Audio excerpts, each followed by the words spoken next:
So I was walking along when suddenly my leg vaporized. Well, that was a surprise. That first winter post-amputation was bound to contain even more surprises as I embarked on my new life as an amputee. I'll save the biggest surprise for last. 1. Have you ever gone to kick ice off your cart only to instantly regret your life decisions?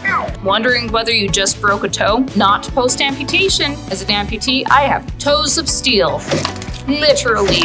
Number 2, it's literally freezing, but I'm ready to take off my jacket. It's usually about 14 degrees by the time I get out here, which is why I'm roasting, I guess. I blame it on all those layers encasing my leg, trapping in heat. Maybe it's just me, but my body's temperature regulation has been crazy weird since amputation.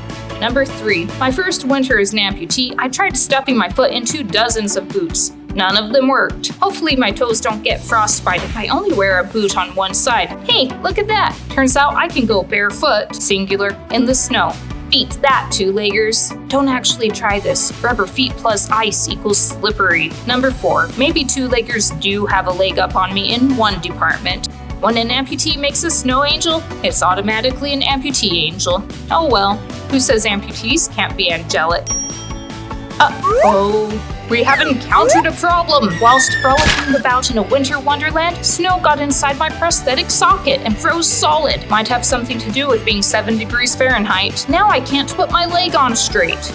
I'll just hobble home with my toes pointing the wrong way and go thaw out. Next time I wear my leg in the snow, I need a better plan for keeping the snow out of it. Number 6, snow pants. They sound cozy but are just as problematic as boots. It's ridiculously hard to get my rubber foot in, assuming I can get it in at all, unless we throw in some zippers. The snow pants are from the thrift store, but you can find boots like these at Billy Footwear. Now I can go out and play in the snow. Whee!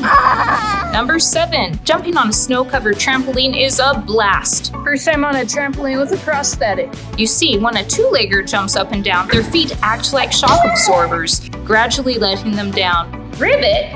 Are you a frog? Feet also allow a person to push off the ground. My prosthetic leg doesn't have those superpowers. Running blades are springy, but I don't have one. If I try to jump or run on my walking leg, thud, clunk, my whole leg lands with jarring force. Unless I get on a trampoline. Then it feels like I can really jump again, and the bouncing snow makes me feel epic. Our 8th surprise is that you haven't clicked the bell. How do you expect to come along on future adventures if YouTube doesn't notify you when I post them? Fine, the real number 8 is that winter can be a real barrier at times. Stairs closed during the winter season. Can't imagine why. Oh well, we'll take the long way. If for some reason I can't wear my leg, I take my chariot. In summer, I often skip the car and take the sidewalk, but sadly, my wheelchair isn't the ideal mode of transportation in winter. If a ramp is icy, it can be dangerous to attempt going up or down. Not to mention the problem of unshoveled sidewalks. Do we dare to go across the glacier? Nah. Instead, we dare to walk on the side of the busy road. Places that are theoretically wheelchair accessible are no longer accessible.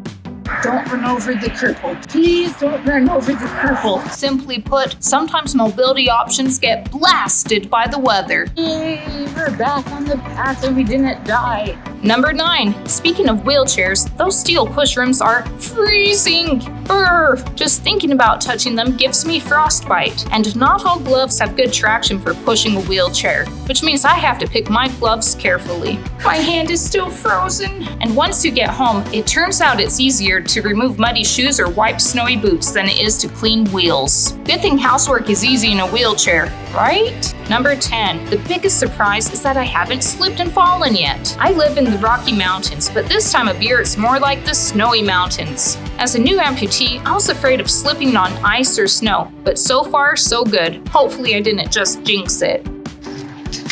Almost fell. What about you? Got any good winter stories? Put them in the comments, then watch this silly video about 10 more amputee surprises. Just try not to judge me for the hairy leg, because it's really hairy.